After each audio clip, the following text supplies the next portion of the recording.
Era un mundo que no podía conocer el significado del día y de la noche, de las estaciones y los años. 6 soles de color poblaban el cielo, de tal modo que solo había cambios de luz, nunca oscuridad.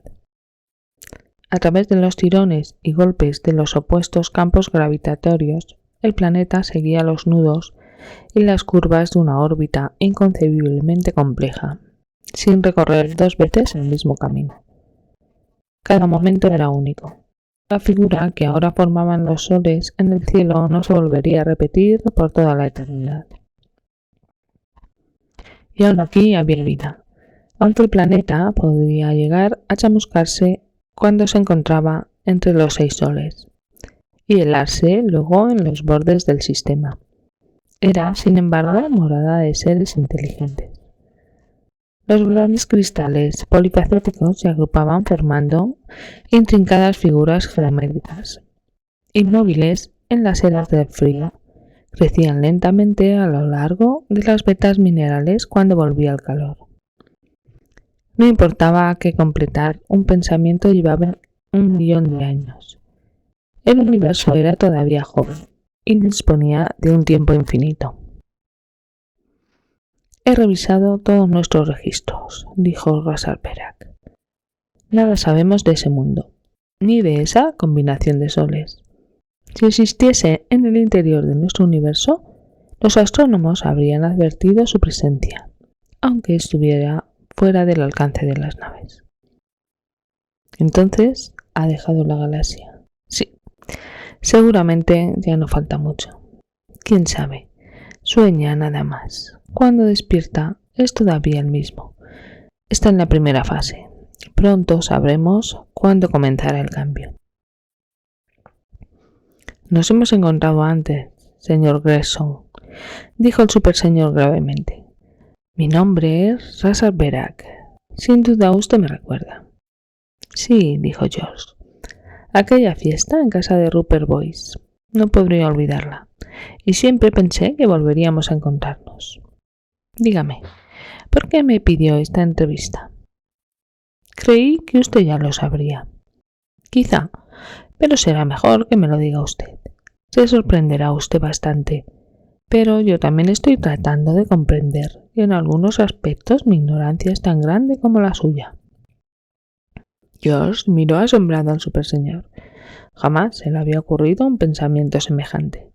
Había creído, subconscientemente, que los superseñores poseían todos los conocimientos y todo el poder, que entendían lo que le pasaba a su hijo y eran los únicos responsables. Supongo, continuó George, que ha visto usted los informes que le entregué al psicólogo de la isla, así que estará enterado de esos sueños. Sí, estoy enterado. Nunca creí que fueran producto de su imaginación. Son tan increíbles y sé que esto parece ridículo, que tienen que estar basados en la realidad. George miró ansiosamente a Rasarberak, sin saber qué sería mejor, una confirmación o una negativa. El superseñor no dijo nada. Se contentó con mirarlo con sus grandes ojos serenos. Estaban sentados casi cara a cara, pues la habitación, diseñada obviamente para tales entrevistas, tenía 2 niveles. La maciza silla del superseñor estaba situada a 1 metro por debajo de la de George. Era una amable atención para con los hombres que pedían tales entrevistas y que muy pocas veces se sentían mentalmente cómodos. Al principio nos sentimos preocupados, aunque no alarmados de veras. Cuando despertaba, Jeff parecía normal y sus señales no lo molestaban, aparentemente. Y de pronto una noche, George se detuvo y lanzó una mirada defensiva hacia el superseñor. Nunca he creído en lo sobrenatural. No soy un hombre de ciencia, pero creo que existe una explicación racional para todo. Existe, dijo Rasarberak. Conozco lo que usted ha visto. Estaba mirando. Siempre lo sospeché, pero Karen Jen nos prometió que nunca nos volverían a espiar. ¿Por qué han roto ustedes esa promesa? No la hemos roto. El supervisor afirmó que la raza humana no volvería a ser vigilada. Hemos mantenido nuestra promesa. Yo solo observaba a su hijo, no a usted. Pasaron varios segundos antes de que George entendiera las palabras de Rasarberak. Quiere decir, dijo entrecortadamente y poniéndose pálido. Se le apagó la luz y comenzó de nuevo. ¿Qué son mis hijos entonces? En nombre de Dios. Eso, dijo Rasarberak con solemnidad. Es lo que tratamos de descubrir. Jennifer Ann Gregson, hasta hace poco conocida como Poppet, descansaba de espaldas con los ojos fuertemente cerrados. No los había abierto durante mucho tiempo y nunca volvería a abrirlos. La vista era para ella tan inútil como para las criaturas que poblaban los oscuros fondos del océano. Tenía perfecta conciencia del mundo que la rodeaba. En realidad, tenía conciencia de mucho más. De su breve niñez, por quien sabe qué capricho de su desarrollo le quedaba un reflejo. El sonajero, que la había deleitado alguna vez, sonaba ahora incesantemente, con un ritmo complejo y siempre distinto. Fue esa síncopa extraña lo que despertó a Jean y le hizo correr hacia el cuarto. Pero no fue solo aquel sonido lo que le hizo llamar a gritos a George. El común y brillante sonajero se agitaba continuamente en el aire a medio metro de todo apoyo, mientras Jennifer Ann, con sus manitas regordetas apretadas y juntas, descansaba con una sonrisa de serena satisfacción en el rostro. Había comenzado tarde, pero estaba progresando rápidamente, y pronto sobrepasaría a su hermano, ya que tenía mucho menos que olvidar. Obraron ustedes con prudencia, dijo Rasarberak, al no tocar su juguete. No creo que hubiesen podido moverlo, pero si lo hubiesen hecho, la niña se habría sentido muy molesta, y entonces no sé qué pasaría. ¿Quiere decir? Preguntó George aturdidamente. ¿Que ustedes no pueden hacer nada? No le engañaré. Podemos estudiar y observar, como ya lo estamos haciendo, pero no podemos intervenir, pues no entendemos qué pasa. Entonces, ¿qué vamos a hacer? ¿Por qué nos ha ocurrido a nosotros? Tenía que ocurrirle a alguien. Hay nada excepcional en ustedes, como no lo hay tampoco en el primer neutrón que origina la reacción en cadena de una bomba atómica. Ocurre simplemente que es el primero. Cualquier otro neutrón hubiese servido. Fue Jeffrey, pero podía haber sido cualquier otro niño del mundo. Ya no hay necesidad de guardar ningún secreto, y es mejor así. Hemos estado esperando que pasara esto casi desde que llegamos a la Tierra. No había modo de saber cuándo y cómo aparecería, hasta que, por pura casualidad, nos encontramos en la fiesta de Rupert. Entonces supe, casi con certeza, que el hijo de su mujer sería el primero. Pero entonces, no estábamos casados, ni siquiera... Sí, ya sé. Pero la mente de la señorita Morrel fue el canal por el que pasé, aunque solo por un momento, algo que ninguno ser vivo sabía en ese entonces.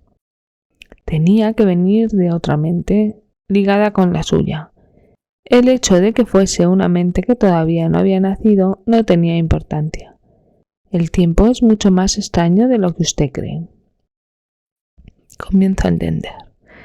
Jeff conoce estas cosas, puede ver otros mundos y puede decir de dónde vienen ustedes. Y Jean, de algún modo, recibió el pensamiento de Jeff, aunque antes que Jeff hubiese nacido. Habría mucho más que añadir, pero no creo que usted pueda acercarse más a la verdad. En toda la historia ha habido siempre alguien dueño de poderes inexplicables que parecían trascender los límites del tiempo y el espacio. Los hombres nunca entendieron esos poderes. Cuando quisieron explicarlos, se confundieron todavía más. No sé muy bien. He leído bastante sobre ellos. Pero hay una comparación que es, sugestiva y de cierta ayuda. Se repite una y otra vez en la literatura terrestre. Imagine usted que la mente de cada hombre es una isla, rodeada de océano. Todas esas islas parecen aisladas, pero en realidad están unidas por un lecho común. Si el océano desapareciese, no habría más islas. Todas serían parte de un mismo continente. Habría perdido su carácter de individuo. La telepatía, como ustedes la llaman, es algo semejante. En ciertas circunstancias las mentes pueden fundirse y luego, en los momentos en que vuelven a aislarse, recordar esa experiencia. En su forma más alta, este poder no está sujeto a las limitaciones del tiempo y el espacio. Por eso Jean pudo obtener esa información de su hijo, que aún no había nacido. Hubo un largo silencio, durante el cual George luchó con esas asombrosas ideas. La figura comenzaba a adquirir forma. Era una figura increíble, pero tenía su lógica interna. Y explicaba, si no podía usarse esta palabra para algo tan incomprensible, todo lo que había pasado desde aquella noche en casa de Rupert. Explicaba también, ahora se daba cuenta, el interés de Jean por los temas sobrenaturales. ¿Qué ha originado todo esto?, preguntó George. ¿Y a dónde conduce? No se lo puedo decir, pero hay muchas razas en el universo, y algunas descubrieron esos poderes mucho antes que la especie humana o la nuestra apareciese en escena. Esas razas han estado esperándolos a ustedes, y la hora ha llegado. ¿Y qué papel tienen ustedes? Probablemente, como todos los hombres, usted nos ha mirado siempre como amos. No lo somos. No hemos sido más que guardianes, encargados de un trabajo que se nos impuso desde arriba. Este trabajo es difícil de definir. Quizá pueda usted entendernos mejor si le digo que somos como unas parteras. Estamos ayudando a que nazca algo maravilloso y nuevo. Razarberak titubeó. Por un momento pareció como si le faltaran las palabras. Sí, parteras. Pero nosotros mismos somos estériles. En ese momento George comprendió que estaba en presencia de una tragedia mayor que la suya. Era increíble y sin embargo justo. A pesar de todos sus poderes y su inteligencia, los superseñores estaban atrapados en algo así como un estancamiento evolutivo. Era esta una raza grande y noble, superior a la humana en casi todos los sentidos. Sin embargo, no tenían futuro y lo sabía. Ante esto, los problemas de George parecían de pronto triviales. Ahora sé, dijo, por qué han estado observando a Jeffrey. Era el conejillo de Indias de este experimento. Exacto. Aunque el experimento escapa a nuestro control, no lo hemos provocado. Simplemente nos limitamos a observar. No hemos intervenido en él, sino cuando era necesario. Sí, pensó George, aquella ola. Hay que cuidar a los ejemplares valiosos. Enseguida se sintió avergonzado de sí mismo. Esta amargura no tenía sentido. Solo otra pregunta, dijo. ¿Qué haremos con nuestros hijos? Disfruten de ellos mientras puedan, respondió Razarberak. Dentro de muy poco tiempo ya no les pertenecerán. Era un consejo que podía habérsele dado a cualquier padre en cualquier época, pero ahora encerraba una terrible amenaza que nunca había tenido antes. Llegó un día en el que el mundo de los sueños comenzó a invadir la existencia cotidiana de Jeffrey. Dejó de ir a la escuela. La rutina diaria se interrumpió también para George y Jean, como pronto se interrumpiría para todo el mundo. Comenzaron a evitar a sus amistades, como si comprendiesen que dentro de poco nadie tendría tiempo para simpatizar con los demás. A veces, en la quietud de la noche, cuando casi todos estaban recluidos en sus casas, salían juntos para hacer un largo paseo. Desde los primeros días de su matrimonio, nunca habían estado tan cerca el uno del otro. Vivían unidos otra vez por la desconocida tragedia que muy pronto habría de abrumarlos. Al principio se sintieron un poco culpables por abandonar a Jeff y a Jenny, pero luego comprendieron que estos podían cuidarse a sí mismos. Y, naturalmente, los superseñores estaban siempre alerta. Este pensamiento los tranquilizaba. Sentían que no estaban solos, que aquellos ojos sabios y compasivos compartían esa vigilia. Jennifer dormía. No había otra palabra para describir su estado actual. En apariencia era todavía una niña, pero se percibía a su alrededor un poder latente tan terrible que Jean ya no se atrevía a entrar en aquel cuarto. No había necesidad de hacerlo. La entidad constituida por Jennifer Ann Gregson no se había desarrollado del todo, pero aún en este estado de dormida crisálida dominaba bastante su ambiente como para poder satisfacer sus necesidades. Jean solo había intentado alimentarla una vez, sin éxito. La niña prefería nutrirse en el momento que creía más oportuno y con métodos propios. La comida salía de la congeladora en una corriente lenta y continua. Sin embargo, Jennifer Ann no se movía de la cuna. El ruido del sonajero había dejado de oírse, y el juguete que yacía ahora en el piso. Nadie se había atrevido a tocarlo. Jennifer Ann podría necesitarlo de nuevo. A veces la niña movía los muebles, y estos dibujaban ciertas figuras. Y a George le parecía que la pintura fluorescente de las paredes brillaba más que antes. La niña no daba ningún trabajo. Estaba más allá del posible cuidado de sus padres. Y más allá también de su cariño. Esto no podía durar, y ante la certeza de que ya no faltaba mucho, George y Jean se ataban desesperadamente a Jeff. Jeff estaba cambiando también, pero aún los reconocía. El niño, a quien había vigilado desde las informes nieblas de los primeros meses, estaba perdiendo su personalidad, disolviéndose hora tras hora ante la mirada de sus padres.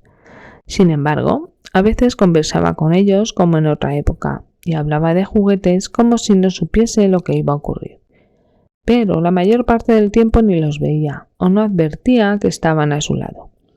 Había dejado de dormir y ellos tenían que hacerlo, a pesar de la abrumadora necesidad de no desperdiciar las pocas horas que quedaban. A diferencia de Jenny, Jeff no tenía aparentemente ningún poder anormal sobre los objetos físicos. Como había crecido un poco, quizá no necesitaba esos poderes. No tenía otra rareza que una peculiar vida mental, y ya no se trataba solo de los sueños. Solía quedarse quieto durante horas y horas, con los ojos muy cerrados, como si escuchase unos sonidos que nadie podía oír. El conocimiento entraba en su mente, de alguna parte o de algún tiempo, un conocimiento que pronto abrumaría y destruiría la todavía no formada criatura que había sido Jeffrey Angus Gregson. Y la perra Fay, echada a sus pies, lo miraba con ojos trágicos y asombrados, preguntándose dónde estaría su amo y cuándo volvería. Jeff y Jenny fueron los primeros, pero muy pronto se les unieron muchos otros, como una epidemia, extendiéndose rápidamente de país en país. La metamorfosis infectó a toda la raza humana. No alcanzó prácticamente a nadie de más de 10 años, y no se salvó prácticamente nadie de menos de esa edad. Era el fin de la civilización, el fin de los ideales que los hombres venían persiguiendo desde los orígenes del tiempo. En solo unos pocos días, la humanidad había perdido su futuro. Cuando a una raza se la priva de sus hijos, se le destruye el corazón y pierde todo deseo de vivir. No hubo pánico. Lo hubiese habido, sí, un siglo antes.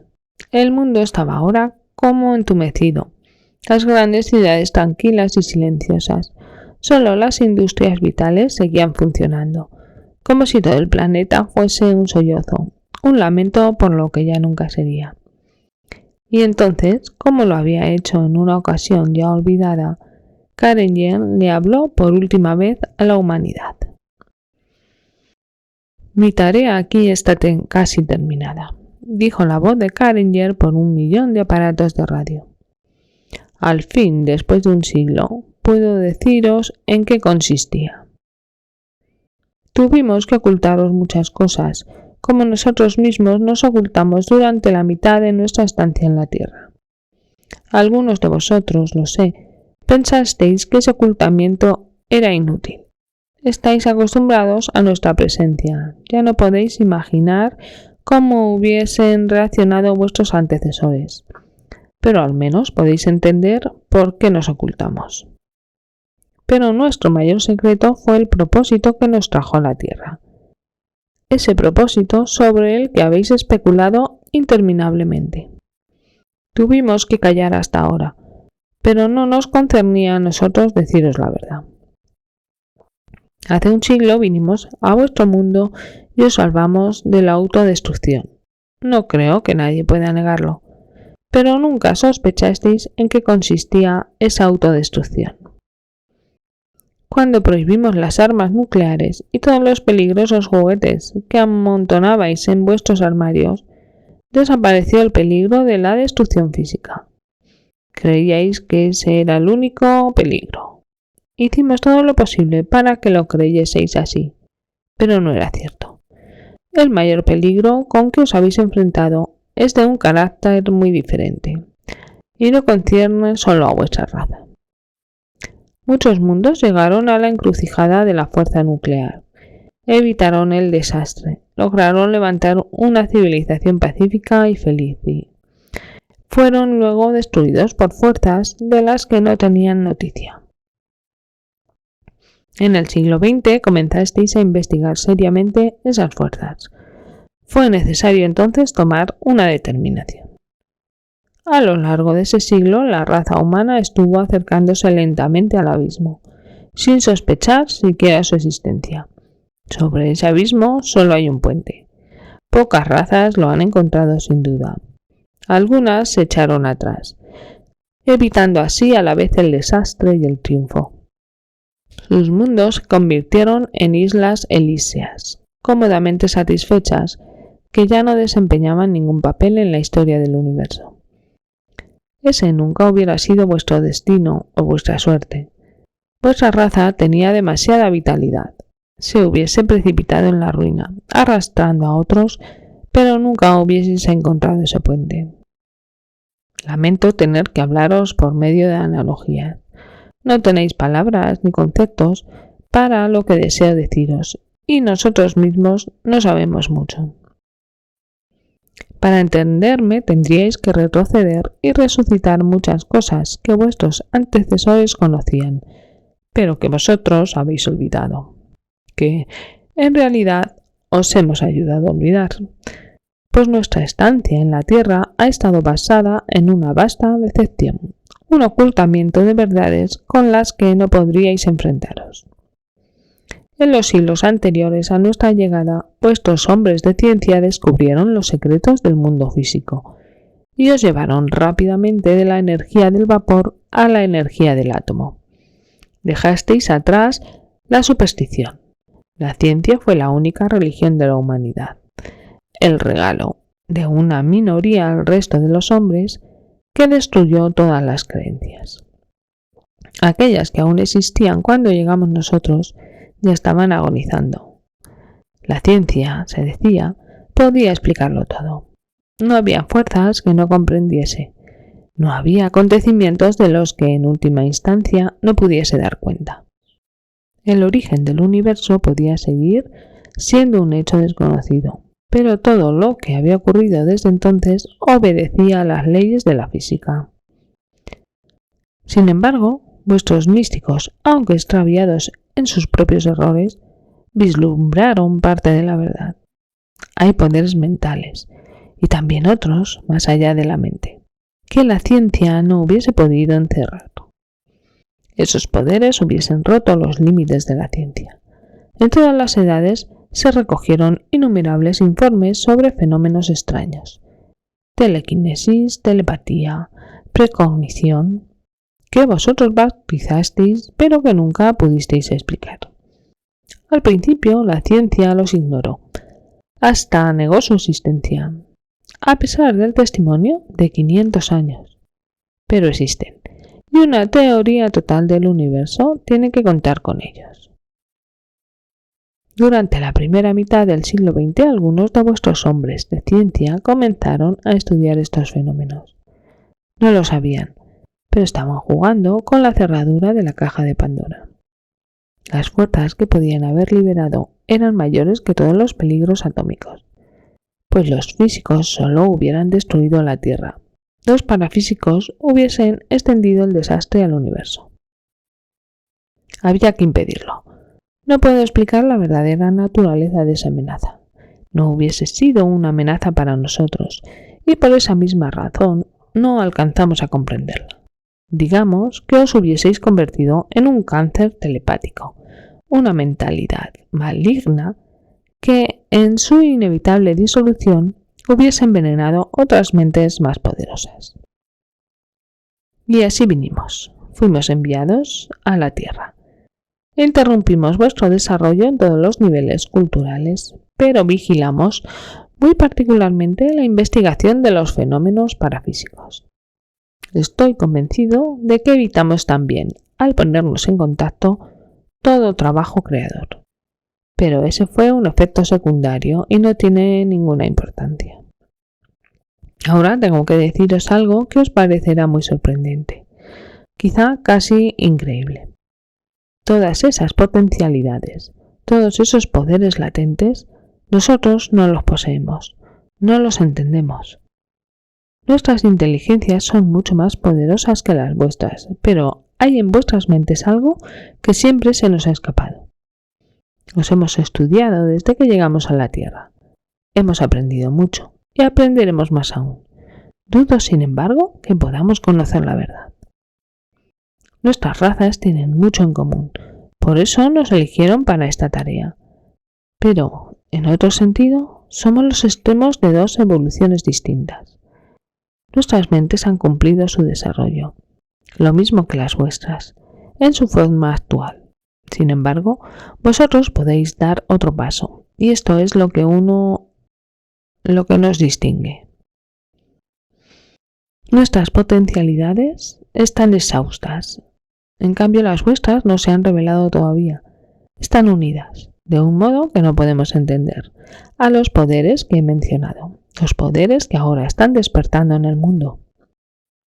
Detuvimos vuestros relojes, interrumpimos el curso del tiempo mientras esos poderes se desarrollaban y comenzaban a fluir por sus verdaderos canales. Mejoramos vuestro planeta, elevamos vuestro nivel de vida, os trajimos paz y justicia. Hicimos lo que nos pareció necesario, cuando nos vimos obligados a intervenir. Pero toda esta vasta transformación os apartó de la verdad y sirvió así para que pudiésemos cumplir nuestros propósitos. Somos vuestros guardianes, nada más. Muy a menudo os habéis preguntado qué lugar ocuparía vuestra raza en la jerarquía del universo. Hay algo que está por encima de nosotros y que nos utiliza para sus propios fines. Nunca hemos descubierto su naturaleza, aunque hemos sido sus instrumentos durante siglos. No nos atrevemos a desobedecerle. Una y otra vez hemos recibido sus órdenes.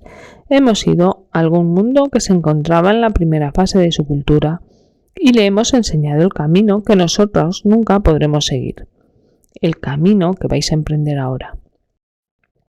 Hemos estudiado muchas veces el proceso que se nos ordenó vigilar, esperando poder huir un día de nuestras propias limitaciones. Pero solo hemos percibido lineamientos de la verdad. Nos llamasteis los superseñores ignorando la ironía del título. Digamos que sobre nosotros hay una supermente que nos utiliza como el alfarero utiliza su rueda.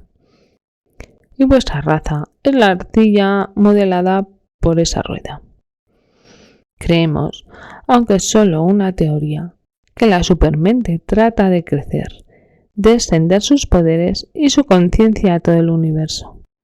Es hoy la suma de muchas razas y ya ha dejado atrás la tiranía de la materia. Advierte enseguida la presencia de seres inteligentes.